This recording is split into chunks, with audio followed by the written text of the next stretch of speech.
नमस्कार मित्रांनो, चैतन्य food blog मध्ये तुम्हा सर्वांचं स्वागत। आता चालू आहे डिसेंबर महिना आणि डिसेंबर महिन्यामध्ये क्रिसमस असतो आणि याच क्रिसमसला स्पेशली केक तयार केले जातात। काहीतरी एक विशेष महत्त्व आहे या केकला, त्याचबरोबर डोनट्स सुद्धा होतात। तर हे स्पेशल डोनट्स आणि केक कसे तयार होतात हेच आपण बघण्यासाठी आलेलो आहे रेवती मॅडम यांच्या घरी। तर नमस्कार मॅडम। नमस्ते।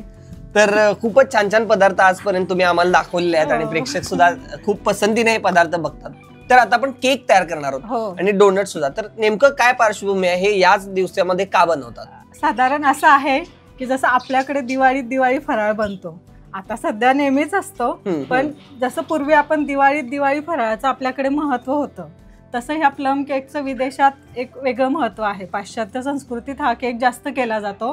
ॲक्च्युली हा केक रम, बियर किंवा विस्की असं टाकून केलं जातं, पण आपण अल्कोहोल लेस असं करणार आहोत। तर आपण अल्कोहोलच्या ऐवजी त्याला सबस्टिट्यूट म्हणून एक फ्रूट ज्यूस यूज करून हा प्लम केक करणार आहोत।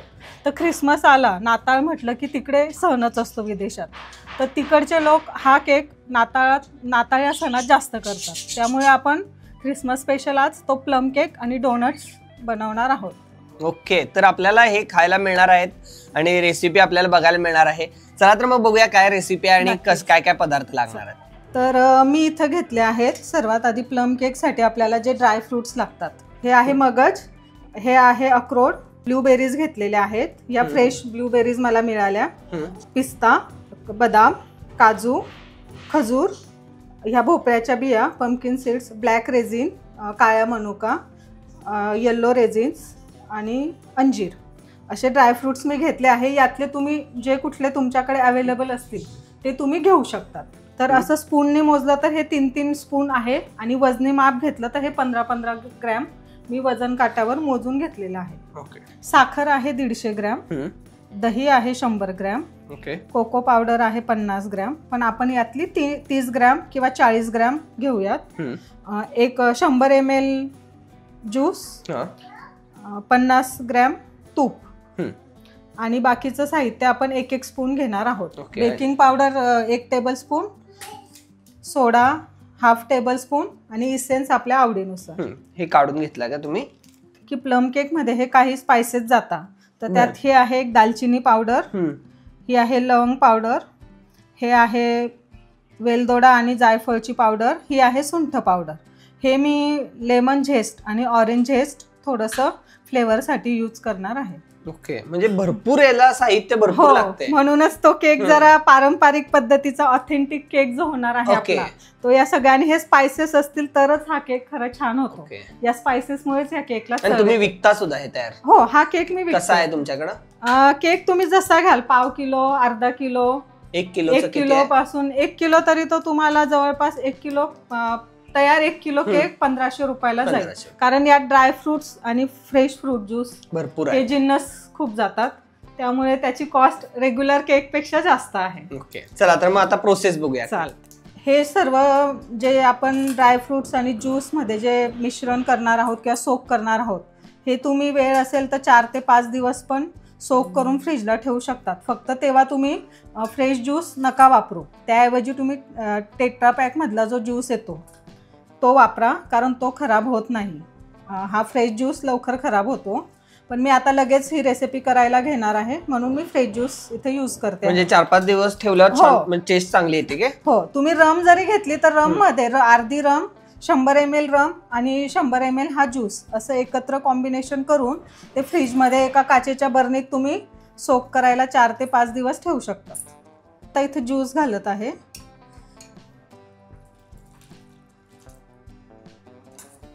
हे मिक्स करून हे मी आता 4 ते 5 तास सोक करायला झाकून बाजूला ठेवून देईल। हा मी इथं मैदा घेतलेला आहे 250 ग्रॅम, त्यात आपण जवळपास 3 किंवा 4 स्पून कोको पावडर मिक्स करून घेऊ, म्हणजे वजनी ती 40 ते 50 ग्रॅम भरते। आणि पावडर शुगर पण जी मी घेतलेली आहे, ही मी घरीच मिक्सरला बारीक केलेली आहे, तीही आपण यात घालून घेऊया। प्लम केक प्लम म्हणजे हे जे आपण बेरीज आणि ड्रायफ्रूट सोक करायला ठेवले, म्हणजे ते भिजून फुलायला हवे, जी फुलण्याची प्रोसेस आहे त्याला प्लम होणे म्हणतात। बरं, म्हणून त्याला प्लम केक म्हटलं जातं। 1 स्पून बेकिंग पावडर घेणार आहे, 1 टेबलस्पून बेकिंग पावडर. त्याला हे प्रमाण फार महत्वाचं आहे ना, आणि प्रॅक्टिस. बेकिंगचा कुठलाही पदार्थ करताना जर तुम्ही अचूक प्रमाणात सर्व साहित्य घेतलं तर तुमचा केक बिघडत नाही. अंदाजाने कुठलंही घेऊ नका, सर्व वजन काट्यावर मोजूनच घ्या, तर तुमचा केक अगदी परफेक्ट बेक होतो. ही मी इथं अर्धा टेबलस्पून इनो घेतलेला आहे. तुम्ही बेकिंग सोडाही घेऊ शकता, माझ्याकडे नव्हता म्हणून मी इनो घेतला आहे. स्पायसेस घेतलेले आहे, हे पण मी एक एक करून यात मिक्स करून घेईन. काय घालता आता? ही दालचिनी पावडर, ही लवंग पावडर, ही विलायची आणि जायफळची पावडर, हे जे आपण मगाशी म्हटली झेस्ट, ऑरेंज झेस्ट आणि लेमन झेस्ट, म्हणजे जी वरची स्किन असते ती थोडी पील करून किसून घेतलेली आहे मी. यामुळे तुमच्या केकला एक वेगळाच स्वाद आणि फ्लेवर येतो. आणि ही सुंठ पावडर करा एकत्र. हे सर्व आपण आता मिक्स करून घेऊया. सगळं आता एकत्र करायचं व्यवस्थित. एकत्र मिक्स करून घेऊया. आणि यातच मी आता हे जे 100 ग्रॅम दही घेतलं होतं ते घालणार आहे. फेटायची वगैरे काही आवश्यकता नाही. या केकला आपल्याला कुठल्याही प्रकारची ब्लेंडरची गरज नाही आहे. नाही ब्लेंड केला तरी चालेल. तूप घातलं का आता? तूप घातलं. इथं तुम्ही बटर पण घालू शकता, ऑइल पण घेऊ शकतात. हा, माझ्याकडे तूप होतं घरचं तर मी ते तुपात बेस्ट होणार. हो, बटर पण वापरलं तरी चालेल.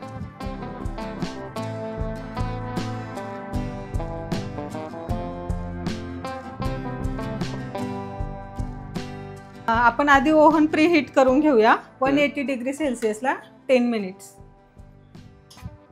180 डिग्रीवर आपल्याला खालच्या रॉडवर 10 मिनिटासाठी याला आपल्याला प्री हिटिंगला लावायचं आहे. इथं मी आता या स्टेजला इसेन्स टाकते आहे. तुमच्याकडे नसेल तर तुम्ही नाही घातला तरी चालेल, कारण आपल्याकडे ऑलरेडी ऑरेंज ज्यूस आणि ऑरेंज झेस्ट असल्यामुळे त्याचा एक त्याला फ्लेवर येणारच आहे ऑरेंजचा. माझ्याकडे होता म्हणून मी घातला. केक आपण बनवायला घेण्याच्या आधी आपण हे मोल्ड तुपाने ग्रीस करून घेऊया. मी मैदा आणि तूप लावून याला ग्रीस करून घेतलेला आहे. हे आपले ड्रायफ्रूट 4 तासापूर्वी आपण सोक करायला ठेवलेले होते, ते आता सोक झालेले आहेत. ते आता आपण यात, हा ज्यूस सेपरेट करण्याची आवश्यकता नाही, या ज्यूस सकटच आपण यात हे टाकणार आहोत. हे कट आणि फोल्ड मेथडने संपूर्ण बॅटर व्यवस्थित मिक्स करायचं आहे. कुठेही लम्प्स नको राहायला हवेत. बघा किती छान दिसतंय आपलं बॅटर. आणि तुम्हाला ऑरेंज आणि बाकीचे जे आपण मसाले घातले आहेत त्याचाही स्मेल येतच असेल. क्लास झालं एकदम. केक म्हणजे सगळ्यांच्या आवडीचा विषय, लहानांपासून मोठ्यांपर्यंत, घरातले वयस्कर वगैरे सर्वांनाच केक आवडतो. या स्टेजला तुम्ही थोडं बॅटर टेस्ट करून बघू शकतात. जर तुम्हाला साखरेचं प्रमाण कमी जास्त वाटलं तर तुम्ही पुन्हा यात थोडी पावडर शुगर ॲड करू शकतात. एवढं थिक आपली कन्सिस्टन्सी हवी. गरज भासल्यास तुम्ही दूध घालू शकता. मला काही गरज वाटली नाही तर मी नाही घातलं. जास्त घट्ट झालं तर दूध घालायचं काय? माझा त्या जो ज्यूस होता फ्रूट ज्यूस त्यातच हे आणि दही त्यात हे बॅटर तयार झालं आहे. जर तुमचं घट्ट वाटलं तर तुम्ही थोडं दूध घालू शकतात.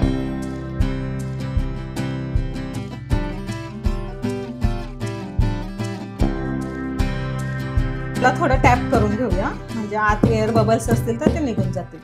आणि मगाशी जे आपण थोडे ड्रायफ्रूट साईडला काढले होते ते आता आपण इथं गार्निशिंग करून घेऊया. आता सगळं मिळून वजन किती होते आता आपण घेतलेल्या प्रमाणचं?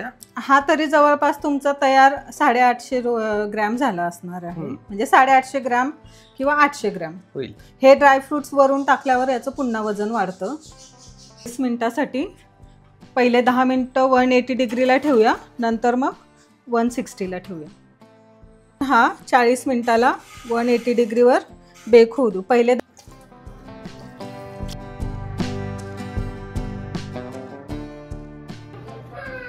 थोडं आपण यात सुरी टाकून बघूया. हे बघा चाकू आपला क्लीन आलेला आहे. याला आपण आता एजेस थोड्या याच्या लूज करून घेऊया आणि डिमोल्ड करून घेऊया. हे बघा परफेक्ट निघालेला आहे मित्रांनो. वा मस्त. तयार आहे आपला ख्रिसमस स्पेशल प्लम केक. तुम्हाला हा प्लम केक कसा वाटला कमेंट करून नक्की कळवा आणि तुम्ही हा आपल्या घरी नक्की ट्राय करा. आता आपण बनवत आहोत डोनट्स. डोनट्ससाठी मी इथं पिल्सबरीचं रेडी प्रीमिक्स येतं. त्यासाठी मी आधी थोडं कोमट पाणी घेतलेलं आहे आणि त्या कोमट पाण्यात मी 2 स्पून टाकत आहे. ही नॉर्मल शुगर आहे आपली. ओके. आणि यातच आपण आता 2 टेबलस्पून ॲक्टिवेटेड ड्राय ईस्ट घेणार आहोत आणि हे सर्व मिक्स करून एक 10 मिनिटं आपल्याला फर्मेंट होण्यासाठी ठेवून द्यायचं आहे. 10 मिनिटानंतर हे फर्मेंट झाल्यावर आपण वापरू शकतो. एक आपल्याला त्याचा गोळा तयार करून घ्यायचा आहे. इथं मी साधारण अंदाजे 200 ग्रॅम पीठ घेतलेलं आहे. हे ईस्ट आपलं फर्मेंट झालेलं आहे. हे आता आपण या कणकेत टाकून घेणार आहोत जे आपलं डोनटचं प्रीमिक्स आहे त्यात. हे आपल्याला अगदी हलक्या हाताने मळून घ्यायचं आहे. एक सॉफ्ट डो हवा आहे आपल्याला. इथं मी थोडा पाण्याचाही वापर करते आहे. तुम्ही दूध पण घेऊ शकता पाण्याऐवजी.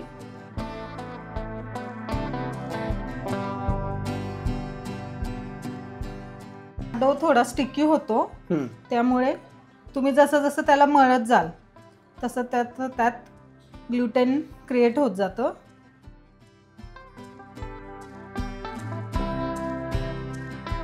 हे बघा हा असा सॉफ्ट डो मी मळून घेतलेला आहे. याला मला मळायला 10 मिनिटं लागले आहेत. अगदी हलक्या हाताने मळत मळत. आता इथं मी थोडं याला तूप लावून घेते. तूप लावून पुन्हा मी एक जरा 2 मिनिटं याला व्यवस्थित मळून घेते.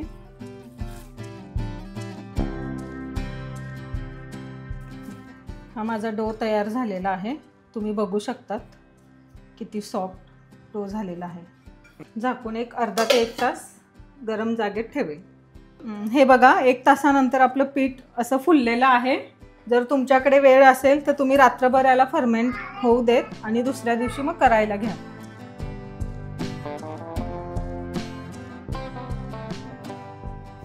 इथं मी सुका मैदा घेतलाय फक्त लावायला.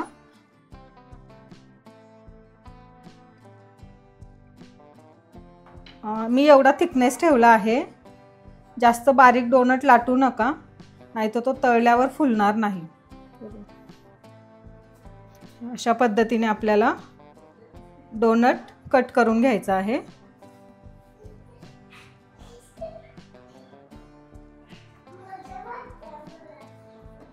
असे आपण सर्व डोनट बनवून घेऊया.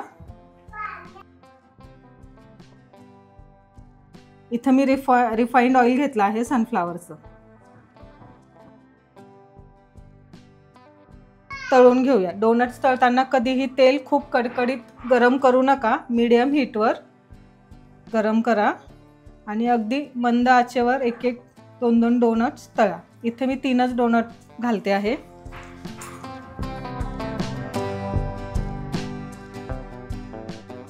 बघा आपले गोल्डन ब्राऊन झालेले आहेत डोनट्स. हे आता आपण काढून घेऊया.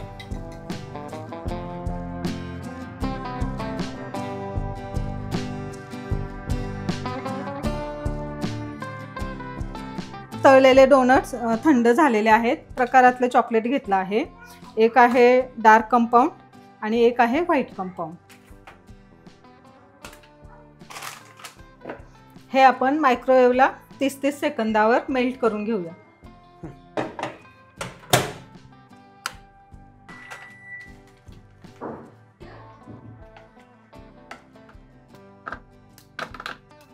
बघा हे मी 2 वेळेस 30-30 सेकंदावर मायक्रोवेव्ह केलेलं आहे.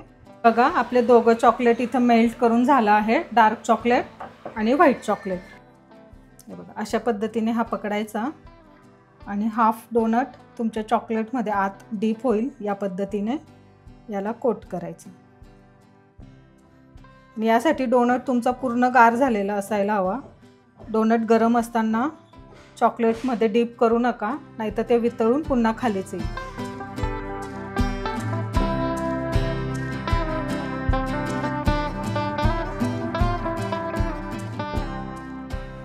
व्हाईट चॉकलेट थोडं ट्रान्सपरंट असल्यामुळे व्हाईटचा आपण डबल कोट देऊया.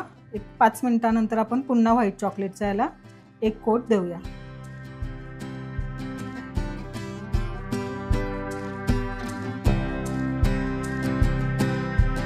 पायपिंग बॅग मिळतात, ह्या तुम्हाला कुठल्याही केक शॉपमध्ये मिळून जातील. हे पायपिंग बॅग अशी पॅक करून घेतलेली आहे आणि याला एक मी थोडासा कट देते आहे.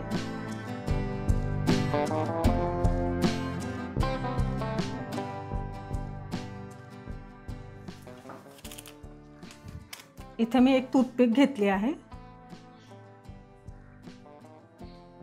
टूथपिकच्या साहाय्याने आपण आपल्याला हवी तशी डिझाईन यावर करून घेऊया.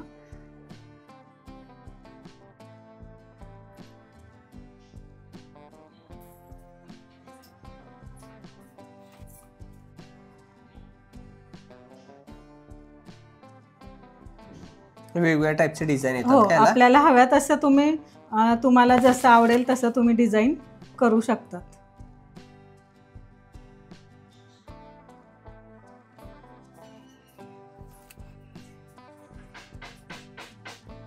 पण ही डिझाईन करण्यासाठी तुम्ही चॉकलेट ओलं असतानाच करा.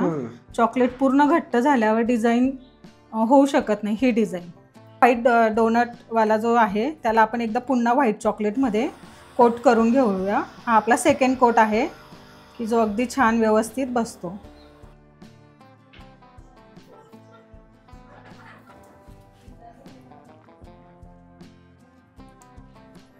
व्हाईट डोनटवर डार्क चॉकलेट घ्या आणि त्याने डिझाईन करा, म्हणजे ती खूप छान उठून दिसते आणि डोळ्यालाही दिसायला छान दिसते आणि मुलांना ते खाताना खूप असं काहीतरी वेगळं खातोय असा फील येतो.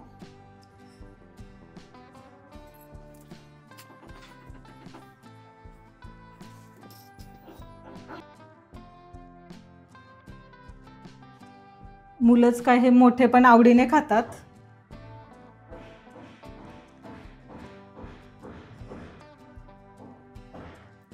लहानांपासून मोठ्यांपर्यंत सर्वांना आवडणारे असे आपले चॉकलेट डोनट्स तयार आहेत. कसे वाटले कमेंट करून नक्की सांगा.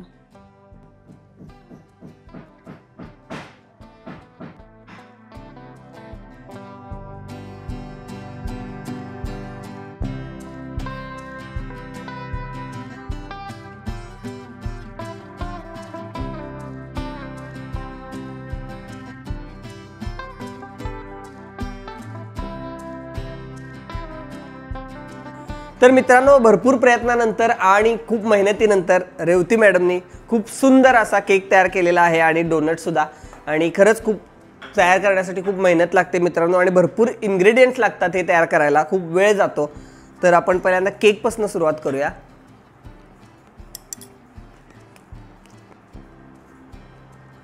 वा, मस्त झाला आणि भरपूर ड्रायफ्रुट्स वगैरे त्यामध्ये घातल्यामुळं त्याला एक वेगळा स्वाद आला, नादखुळा.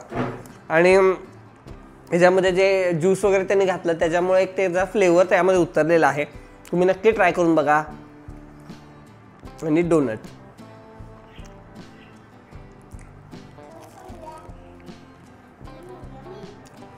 वा, मस्त. मित्रांनो, मॅडम केक आणि डोनट त्याचबरोबर इतर पदार्थ ऑर्डरप्रमाणे करून देतात. तुम्ही नक्की त्यांना ऑर्डर द्या. आणि कलाकारी बाय रेवती असं इंस्टाग्रामचं पेज आहे त्यांचं, त्यांना सुद्धा फॉलो करा आणि मेसेज करून त्यांच्यावर तुम्ही ऑर्डर देऊन मागवू शकता हे पदार्थ.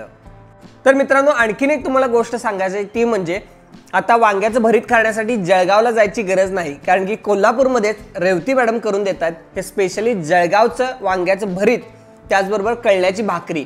नक्की त्यांच्याकडून ऑर्डर करून ट्राय करून बघा. बघा, ही वांगी पण कशी वेगळीच आहेत ना आणि मोठ्या आकाराची ही वांगी.